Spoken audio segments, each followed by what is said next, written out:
मुगल शासक औरंगजेब को लेकर महाराष्ट्र में चल रही सियासी बहस तेज हो गई है।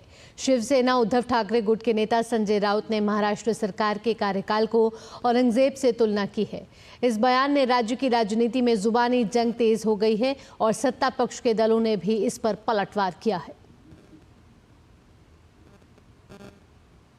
भाजपा ने शिवसेना उद्धव ठाकरे गुट के नेता संजय राउत पर महाराष्ट्र सरकार के कार्यकाल को औरंगजेब के समय के से भी बदतर बताने पर तीखा हमला बोला है। भाजपा नेता केशव उपाध्याय ने राउत के बयान को राजनीतिक षड्यंत्र का हिस्सा बताया है। उन्होंने कहा कि शिवसेना के नेता अपनी पार्टी की नाकामियों को छिपाने के लिए इस तरह के बेबुनियाद आरोप लगा रहे हैं। इस देश में एक रिकॉर्ड किया गया है, वो उद्धव ठाकरे ने किया। हिंदू विरोधी सरकार, इसका अगर इतिहास लिखा जाएगा तो उसमें सबसे पहला नाम हिंदू विरोधी सरकार यानी उद्धव ठाकरे सरकार का था। उसी उद्धव ठाकरे जब मुख्यमंत्री थे तभी हिंदुओं की जो फेस्टिवल थे उस पर बैन लगाया गया था। हिंदू साधुओं की हत्या भी उसी समय की गई थी पब्लिक। तो ये जो पूरा हम देखेंगे, जो 2.5 साल का उद्धव ठाकरे का जो कार्यकाल था मुख्यमंत्री करके, वो हिंदू विरोधी कार्यकाल।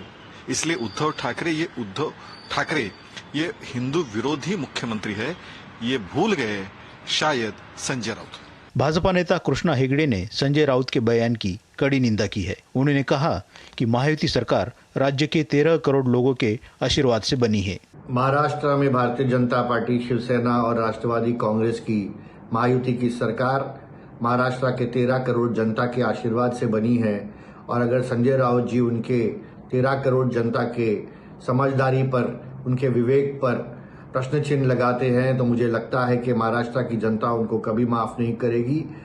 मुगल शासक औरंगजेब को लेकर महाराष्ट्र में चल रही सियासी बहस थमने का नाम नहीं ले रही है। पिछले कुछ दिनों में औरंगजेब को लेकर अच्छा खासा सियासी संग्राम चल रहा है। यह पूरा सियासी संग्राम हाल ही में आई बॉलीवुड फिल्म छावा के आने के बाद शुरू हुआ।